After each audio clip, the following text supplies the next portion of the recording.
text, pictures, and other material is being used from open web sources for the purpose of education and knowledge only. There is no conflict of interest. This subject is divided into two parts. First part deals with theory subject and it comprises of 100 marks. Second part is of 50 marks, and in this part you will mainly focus on the practical part. The subject code for practical subject is BP110P, and for theory subject the subject code is BP104T. This theory subject is again subdivided in two parts: university exam and the continuous assessment. University exam will be of 75 marks and continuous assessment will be of 25 marks. Unit first is divided in three parts. First part is impurity, second is limit test, and third is the history of pharmacopoeia. In first part, we will read about the sources and the types of impurity. In limit test, we will see what are the limit tests, why they are required, and how they are performed. So in your syllabus, you have to read the limit test of chloride, sulfate, iron, lead, heavy metals, and the modified limit test for chloride and the sulfate. In third part, you will read about the history of pharmacopoeia. In this, you will get an idea what is pharmacopoeia and how it evolved. In unit second, students, you will read about three major topics, namely acid-base buffers, major extra and intracellular electrolytes, and dental products. In acid-base buffer, the topic that will be covered are buffer equation, buffer capacity, buffers in pharmaceutical system and their preparation, stability, buffered isotonic solution, measurement of tonicity, calculation and method of adjusting isotonicity. My dear students, the topic calculation and methods of adjusting isotonicity is very important for your examination point of view. In second part, that is called major extra and intracellular electrolytes, you will deal with functions of major physiological ions, electrolytes used in replacement therapy, namely sodium chloride, potassium chloride, and calcium gluconate, oral rehydration salt, that is in short is known as ORS, physiological acid base balance. So I think you must have encountered this word ORS and definitely you must have used it. So here I have given a picture that you can see that ORS can also be prepared at home. Simply this is known as नींबू पानी चीनी घोल, तो इसको आप घर पे भी बनाते हैं, यूज करते हैं for the loose motions and diarrhea. In third category, you will read about the dental products. So dental products are used to care or for the care of the teeth and tooth. So here you have to be very careful which is singular, which is plural, teeth and tooth. So in this category, you will read about dentifrices, anticaries, desensitizing agents, and simultaneously you will read about the role of fluoride in the treatment of the dental caries. Now the caries word is very new to all of you. So caries means tooth decay. And the compound in this category is calcium carbonate, sodium fluoride, and zinc eugenol cement. तो बच्चों, आप लोगों ने इनो तो निश्चित रूप से इस्तेमाल किया ही होगा.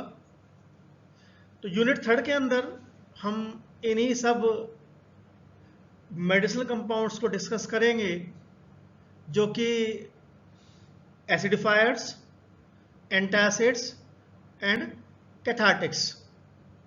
सो एसिडिफायर्स के अंदर जो कंपाउंड आप लोग पढ़ेंगे they are ammonium chloride and dilute HCl। Antacids में आप लोग पढ़ेंगे ideal properties, combination antacid, sodium bicarbonates, aluminium hydroxide gel, magnesium hydroxide mixture. In cathartics, you will read about magnesium sulfate, sodium orthophosphate, and parallelly about the protective and the adsorbent. इस protective and adsorbent के अंदर आप लोगों ने पढ़ना होगा kaolin and the bentonite. इसी तरह से यूनिट 3 में एक टॉपिक और शामिल है जिसको कि हम बोलते हैं एंटी माइक्रोबियल्स। अब ये एंटी माइक्रोबियल्स इस यूनिट के अंदर ही शामिल है, लेकिन ये GIT एजेंट से एंटायरली डिफरेंट है, जिसमें आपका शामिल है mechanism and classification, potassium permanganate, boric acid, hydrogen peroxide, chlorinated lime, iodine and it's preparation.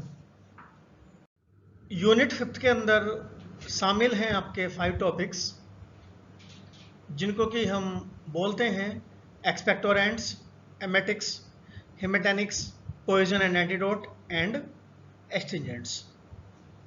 अब इसमें कौन कौन से कंपाउंड आपके शामिल होंगे वो आप जरा देखिएगा। एक्सपेक्टोरेंट के अंदर आप लोग पढ़ेंगे potassium iodide and ammonium chloride. Emetics में आप लोग पढ़ेंगे copper sulphate and sodium potassium tartrate. Haematinics में आप लोगों को पढ़ना होगा ferrous sulphate and ferrous gluconate. Sodium thiosulphate, activated charcoal और सोडियम नाइट्राइट आप लोगों के सिलेबस में कवर होंगे पॉइजन एंड एंटीडोट के अंदर। और इसी तरह से जिंक सल्फेट और पोटास एलम आपके कवर होंगे एस्ट्रिंजेंट के अंदर। रेडियो फार्मास्यूटिकल्स आपका कवर होता है यूनिट 5 के अंदर। इस यूनिट के अंदर आप लोग पढ़ेंगे radio activity and it's measurement, properties of alpha, beta and gamma radiations and half-life, radioisotopes and study of radioisotopes, sodium iodide 131, storage conditions and precautions, pharmaceutical and clinical applications of the radio pharmaceutical। तो बच्चों यहाँ पर ध्यान रखने वाला जो concept है वो यह है कि बाकी यूनिट्स के कंपैरिजन में ये यूनिट एंटायरली डिफरेंट है और बाकी यूनिट से इसका कोई कोरिलेशन भी नहीं है, तो इस यूनिट को आपको ध्यान से पढ़ना होगा। अब तो माय डियर स्टूडेंट्स, अभी तक आपने देखा कि आप 5 यूनिट्स में क्या क्या सिलेबस कवर करेंगे। अब इस सिलेबस में से मैंने कुछ चीज़ें अलग से आप लोगों को बताने के लिए सेपरेट किया है। अगर आप ध्यान दें तो एक वर्ड आपके सिलेबस में नया आता है, that is called essay, ASSAY। तो सबसे पहली बात तो यही है कि हमें इस वर्ड को लेकर के इंग्लिश का जो दूसरा वर्ड होता है ESSAY उससे कंफ्यूज बिल्कुल नहीं करना है, क्योंकि ESSAY का मतलब होता है निबंध और ASSAY का मतलब होता है क्वांटिटेशन।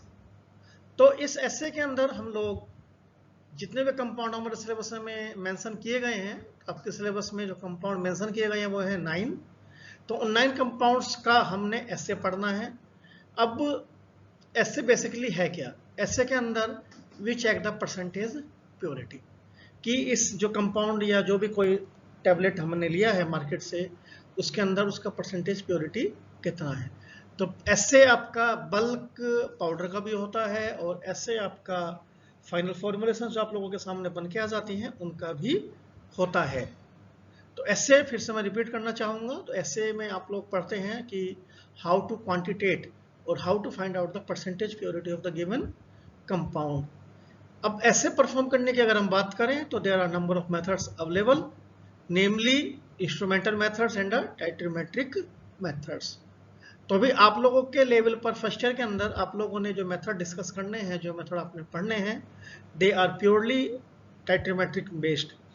तो टाइट्रोमेट्रिक मेथड्स हम किसे कहते हैं? टाइट्रोमेट्रिक मेथड्स में आप लोग ब्यूरेट का इस्तेमाल करते हैं।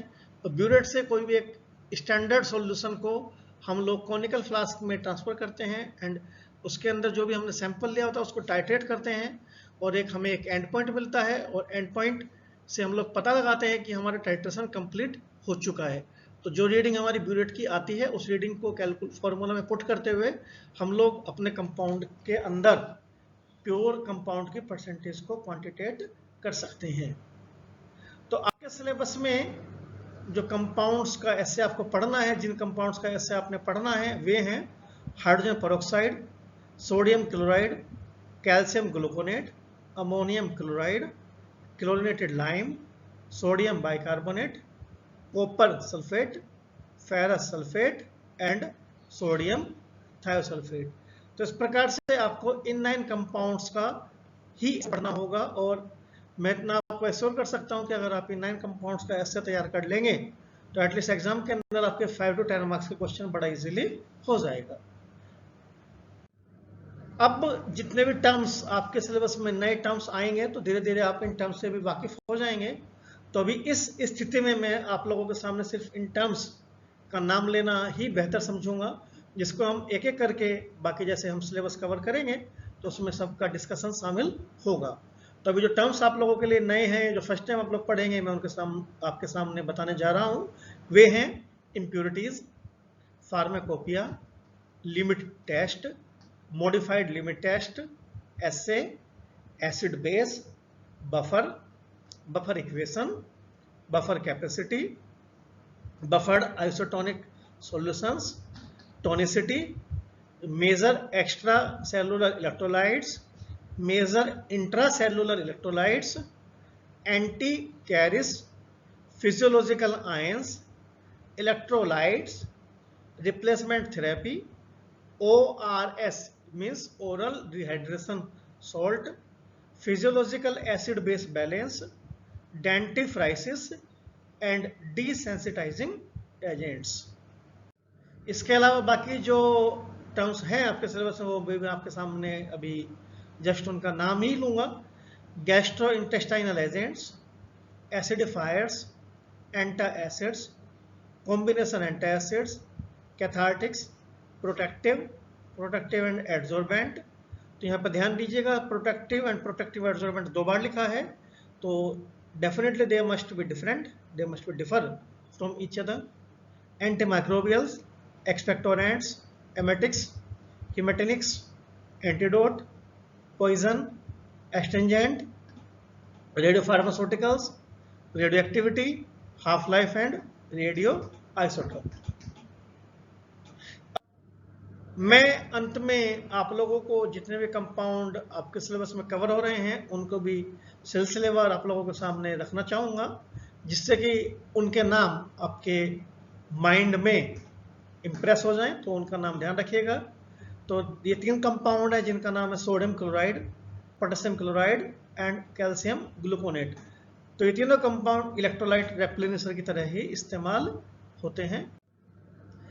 Then calcium carbonate, sodium fluoride, zinc eugenol cement, ammonium chloride and dilute HCl, sodium bicarbonate, aluminium hydroxide, magnesium hydroxide